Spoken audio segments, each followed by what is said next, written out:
ANORA is a rom-com about an erotic dancer spontaneously marrying a rich client. It's a steamy love story that takes a pretty frenzied turn.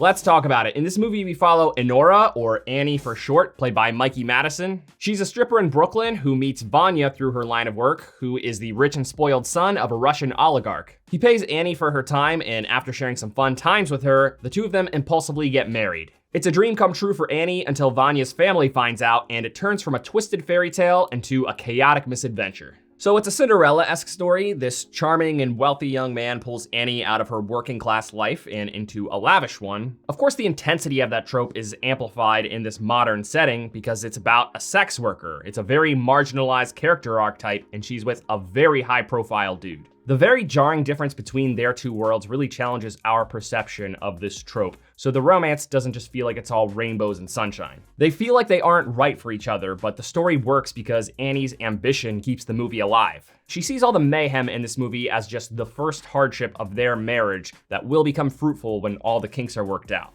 Her faith in her marriage naturally earns the viewer's support, but the improbability of things working is what really makes things interesting. The fact that the movie isn't unraveling in a very cliched manner and feels very realistic legitimately leaves us wondering whether or not they will actually work out. Everything about this movie feels very realistic, especially the dialogue. It doesn't feel written or polished. There are a lot of scenes where people are talking over each other, and some scenes where people are repeating themselves because somebody isn't listening. It can be really chaotic sometimes, but those moments made for some of the movie's funniest and wildest scenes. To add to that realistic nature, the movie will sometimes feel under-edited. Characters will be walking through a building, and rather than going from walking into the building to the room that they're trying to enter, we will actually see them walk through each of the rooms to get there. It's also convincing how these characters, who each come from different subcultures, interact with each other when they're forced together. Annie is someone with a very bold and edgy personality. She's very saturated in a culture full of petty drama, and being sexualized all the time is just the norm for her. The movie does a great job of initially establishing her personality and her lifestyle before she meets Vanya, which really skews our perspective of him and his family's employees. Because it pulls us into Annie's world, so we see things through her naive and gritty perspective. When Vanya's godfather Torres and his employees enter the picture, they almost seem otherworldly to Annie because she's never met people like them. When you pair a young sex worker with an older gentleman with a blatant generational disconnect, along with two hired hands with playful personalities underneath,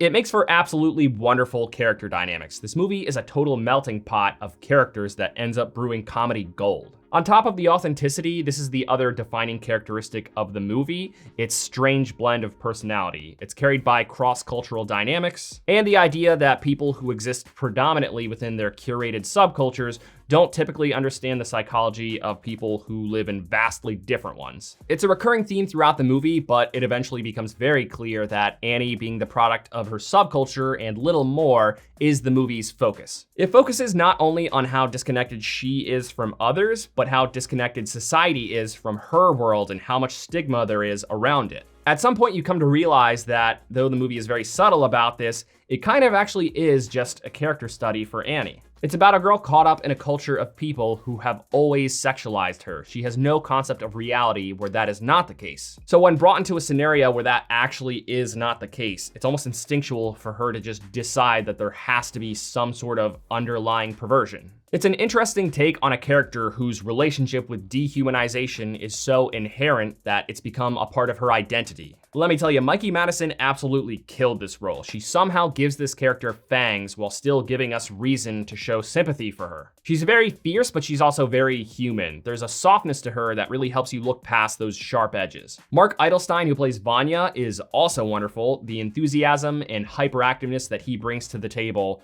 really authentically sells his character as a total man-child. He's a textbook rich kid who's never worked hard in his life and goes off the rails partying with his parents' money. For someone so high profile to make such bad decisions, they would have to be really reckless and immature. There are not many other words that perfectly describe this character, and Mark's performance just takes that concept and makes something brilliant out of it. It's strange how much this movie tells us about these characters through their actions and how they interact with each other without actually unveiling a whole lot of character depth within their dialogue. At first, I saw this as a shortcoming. I was really wondering when we would learn more about Annie and how she ended up here in life. A little past the halfway point of this movie, you'll start to realize that the movie wants us to look deeper because it sure as hell isn't gonna spoon feed us anything. Some might see this as a shortcoming, and that's totally fair, but the movie does offer a lot for us to uncover about these characters. This movie's shortcomings aren't huge to me, but they are mentionable. The bigger one is that it really does drag its feet at times. It felt pretty repetitive during the second act, and there are a couple of scenes there that just felt like they ran way too long.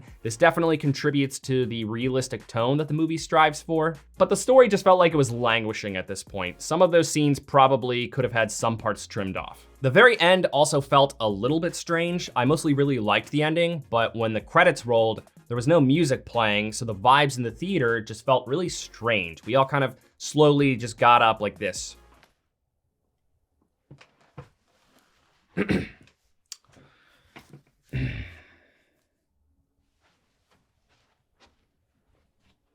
But this movie rocks. I almost want to call it this year's Poor Things because it's a strong, buzzy movie with a lot to dig for, but that's the thing, you have to dig for it. And there are a lot of people who will unfortunately try and dismiss this movie as just a smut film, so they won't try and dig. My feelings about the stigma and criticisms this movie might face for its sexual themes echo my feelings about Poor Things. Because this movie is sort of a character study, there are a lot of layers to peel off our protagonist, especially in the movie's final moments. But when someone is solely focusing on what's on the surface, which are the movie's steamier aspects, that says a lot about them and very little about the movie. Perhaps there is something to be said about subtlety. Perhaps it could be less steamy on the surface, but there isn't nothing beyond that. And when someone talks about movies like these as if there is literally nothing beyond that and dismiss them entirely for their sexual themes, all that tells us is that they are not mature enough to have a conversation about sex. We need more unconventional stories like this. Love stories shouldn't be so safe all the time. They should sometimes be told in unlikely settings about unique characters and unique circumstances. And sometimes they shouldn't be so perfect. They should sometimes be questionable and awkward because that's what love is like sometimes. So this movie won the Palme d'Or at Cannes Film Festival this year, and since then it's gotten a lot of Oscar buzz, and it's really worth the hype. It's very well performed and well written. It's got plenty of laughs, but it's also got a lot of heart. It's a movie that checks a lot of boxes. I'd call it a pretty incredible experience. It's on a very limited theatrical run right now, but if you can find a screening, I would definitely recommend checking this out. Unless, of course, you're just really not down with movies that have a lot of sex scenes, or if you just don't like ambiguity in movies, then you might not like this one. Thank you for watching this review. If it brought you any value at all, please give it a like. It really does help the channel grow. I'll see you later this week with my review of Here.